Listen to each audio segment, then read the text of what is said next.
तो करिंदासुर ने कौन से नाहुष के प्राण लिए, उसके भी तो मन में केवल एक विचार आया है देवी। और कर्म फल का सिद्धांत यही कहता है, पाप पुण्य केवल सोचने भर से नहीं मिलते, कर्म करने से मिलते हैं। और शिव और शक्ति की दृष्टि में देव हो, दानव हो, मानव हो, असुर हो या हमारा पुत्र कार्तिकेय हो, सबके कर्म एक समान है।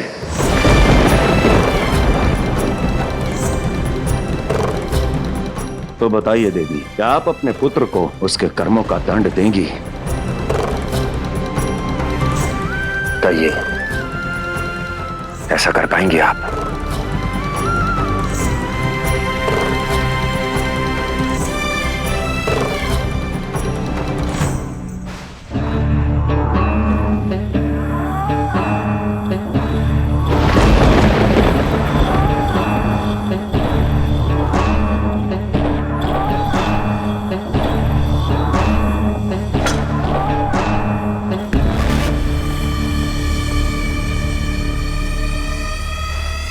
किसकी प्रतीक्षा कर रहे हो करिंदासुर? गजासुर ने तो असुर सेना देने से मना कर दिया। अब कौन करेगा हमारी सहायता? कौन देगा हमें सेना? कैसे पूर्ण होगा हमारा प्रतिशोध? असुर गुरु के प्रश्नों का उत्तर दो करिंदासुर। है कोई आएगा तो अपने आप पता चल जाएगा।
क्या दुविधा है देवी?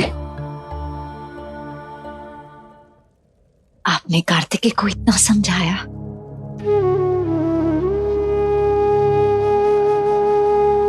फिर भी वो नहुष के विरुद्ध खड़ा है। अशोक सुंदरी की भावनाओं को ताड़ ताड़ करने पर उतारू है। कार्तिकेय भैया, भैया ये देखो, मैं आपके लिए आपकी मनपसंद खीर बनाकर लेकर आई हूँ अपने ससुराल से।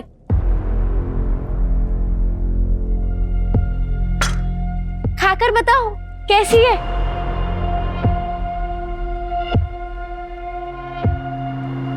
तुम्हारे पति के देवराज बनने की खुशी में बनी होगी ना खीर।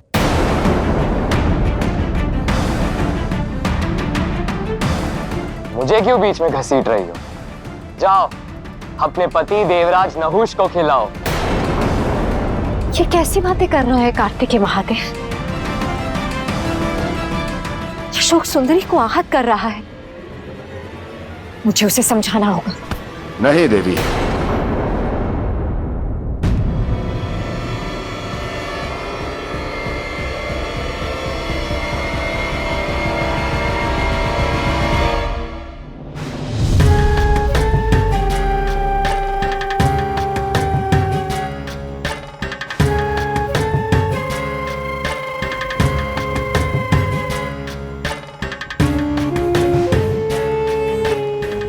ये तो किन्नरों के गुरु है, ये क्या हमें सेना देंगे?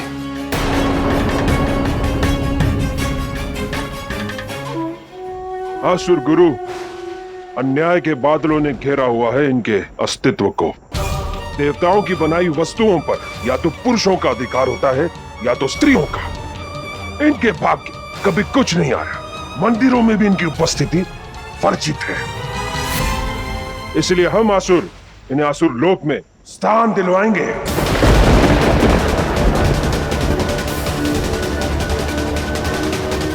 स्त्री और पुरुष के भांति हम आसुर इन्हें एक तीसरी जात में स्थापित करेंगे।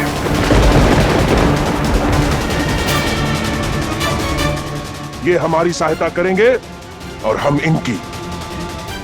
क्या विचार है किन्नर गुरु?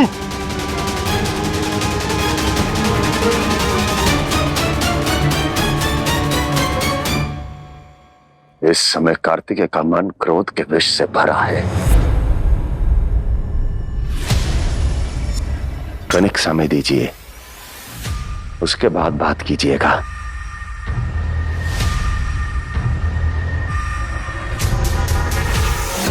भैया खा लीजिए ना। स्वर्ग की महारानी को ऐसे तुच्छ सेनापति को खीर खिलाना शोभा नहीं देता। सेनापति ये सब राजभोज में ही खा सकते हैं।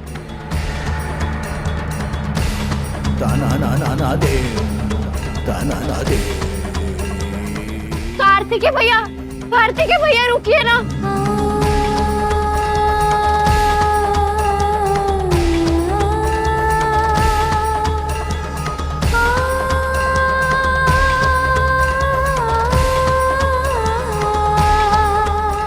देव, अशोक सुंदरी आहत है, वो रो रही है, मुझे उससे संभालना होगा।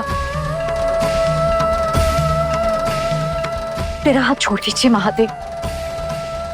नहीं देवी, आपके शब्द अशोक सुंदरी की पीड़ा को कम नहीं करेंगे। स्मरण कीजिए, आपने उसे विवाह से पूर्व क्या कहा था कि विवाह के पश्चात उसे ही ससुराल और मायके के मध्य संतुलन बनाकर चलना है। अब ये कार्य केवल अशोक सुंदरी ही करेगी।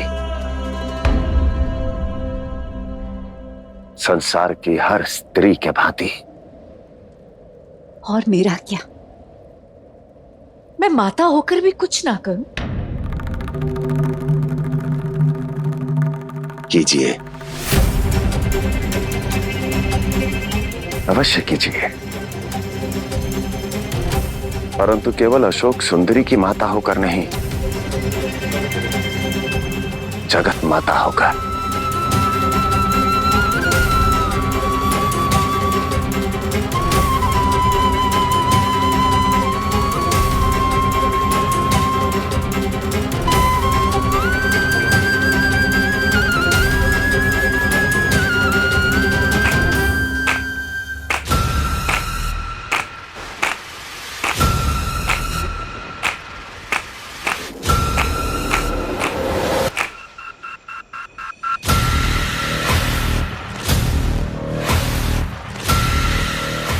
मुझे आपका ये प्रस्ताव स्वीकार है।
किन्नरों की सेना बनाएगा करिंदासुर।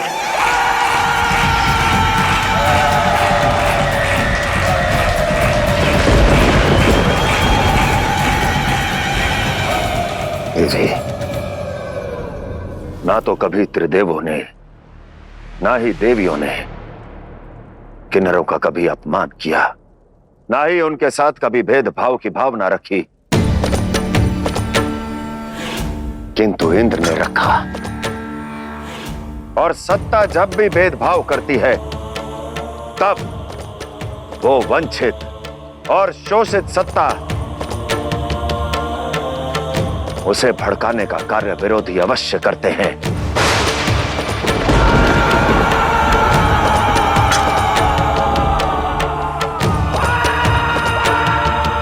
और आज भी यही हो रहा है। समाज में होते किन्नरों के प्रति अपमान को ढाल बनाकर उन्हें अपने साथ लेकर करिंदासुर शिव और शक्ति के साथ लड़ने का प्रयास कर रहा है। अब क्या होगा महादेव? अब जो भी होगा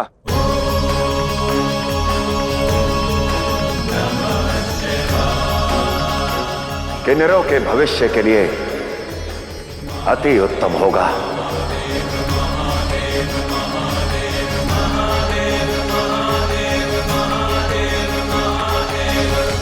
पद और प्रतिष्ठा मांगी नहीं छीनी जाती है।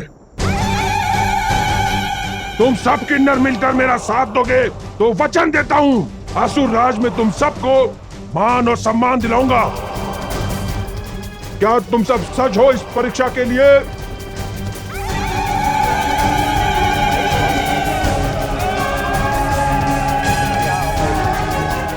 तो फिर इसी क्षण से तुम सभी मेरे सैनिक हो।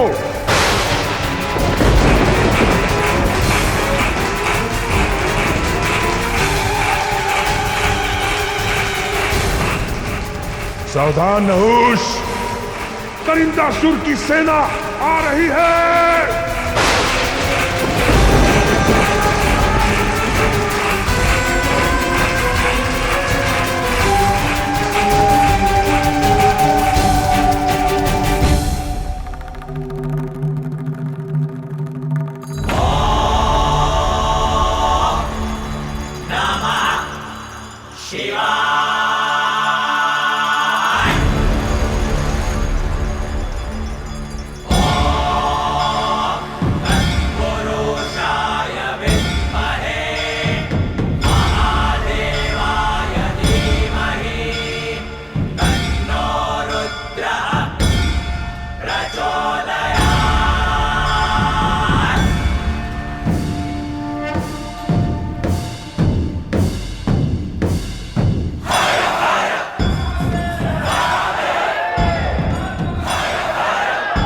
हर हर महादेव। हर हर महादेव।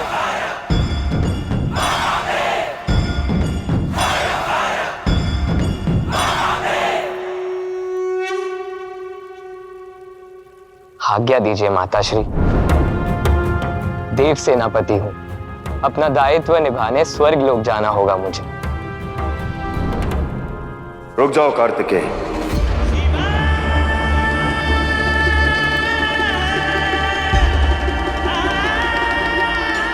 मैं तुमसे कुछ पूछना चाहता हूं।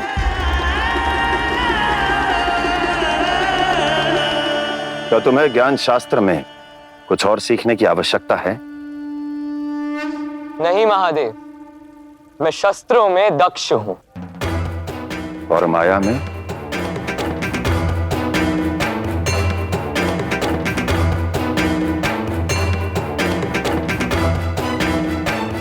देवराज भले ही ना बन पाया, किंतु माया में भी निपुण हूं मैं। अति उत्तम।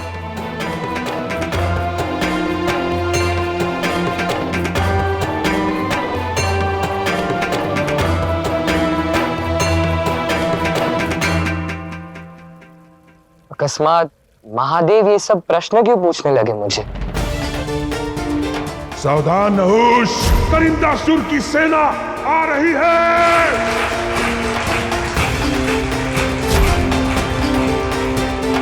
तुम्हारे भले के लिए बोल रहे होंगे पुत्र।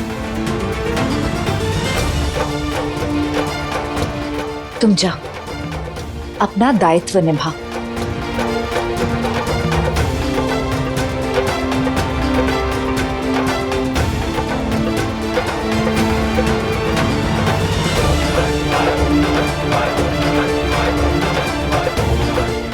महादेव बिना उद्देश्य ऐसे तो कभी कोई प्रश्न नहीं पूछते। न जाने आज क्या बात है, किस उद्देश्य से कुमार कार्तिकेय से ये प्रश्न किए।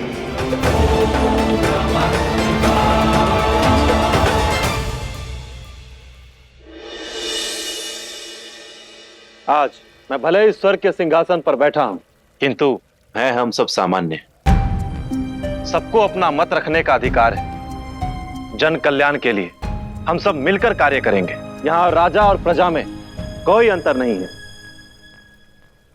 असंभव।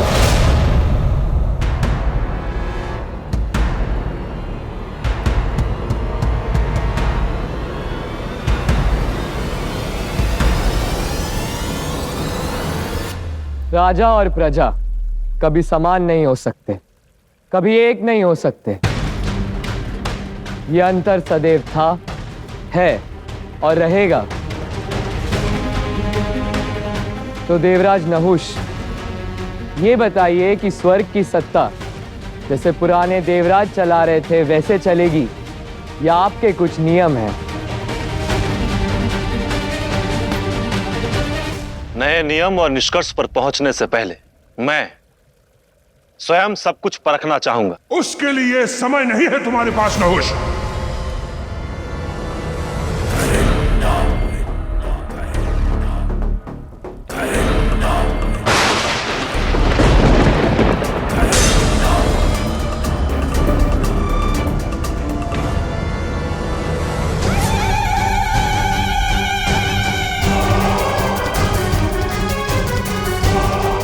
युद्ध की मंशा से आए हो तो सच हो जाओ। आज तुम्हारे हर पाप का अंत यहीं किया जाएगा।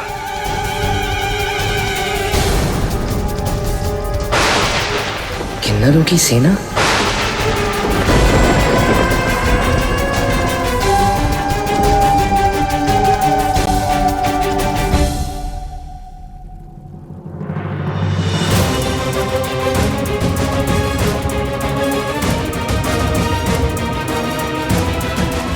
तो करो प्रयास, आक्रमण।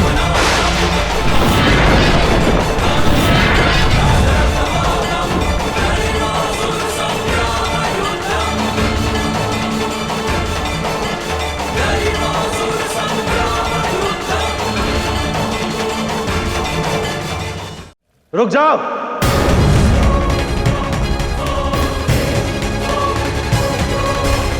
कोई भी देवता अस्त्र का प्रयोग नहीं करेगा, कोई आक्रमण नहीं करेगा। ये आप क्या कह रहे हैं? अस्त्र में समर्पण कर देना कायरता होगी और हम देवता कायर नहीं हो सकते। प्रश्न कायरता का नहीं है चंद्रदेव, युद्ध नीति का है। एक पुरुष होकर किन्नरों पर अस्त्र नहीं चला सकते। यह धर्म संगत नहीं है, नीति के विरुद्ध है।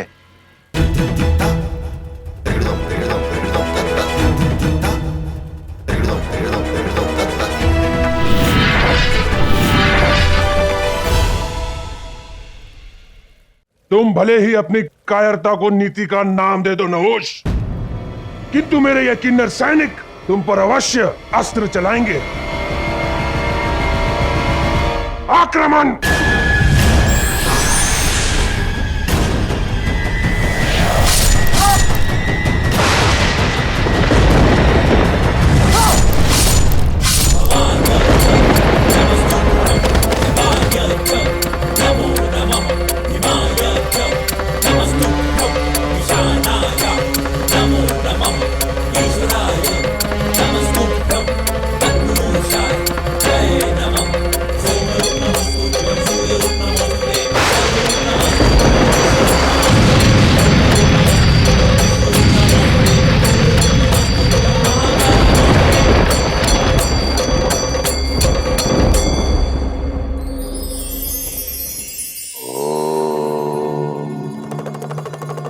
जब एक मूक और असहाय वृक्ष कट के गिरता है तब कोई उसकी कुशलता नहीं पूछता, किंतु जिसके पास धन है, शक्ति है, उसकी तनिक सी पीड़ा भी सबको पीड़ित कर देती है। स्वार्थ के इस संसार में यदि आगे बढ़ना चाहते हैं तो शक्ति अर्जित करनी ही होगी, किंतु स्वयं शक्तिशाली बनकर शक्तिहीन से मुख मत मोड़िएगा, बल्कि उनके संबल बनिएगा। तभी तो बनेगा ये संसार स्वर्ग सा सुंदर।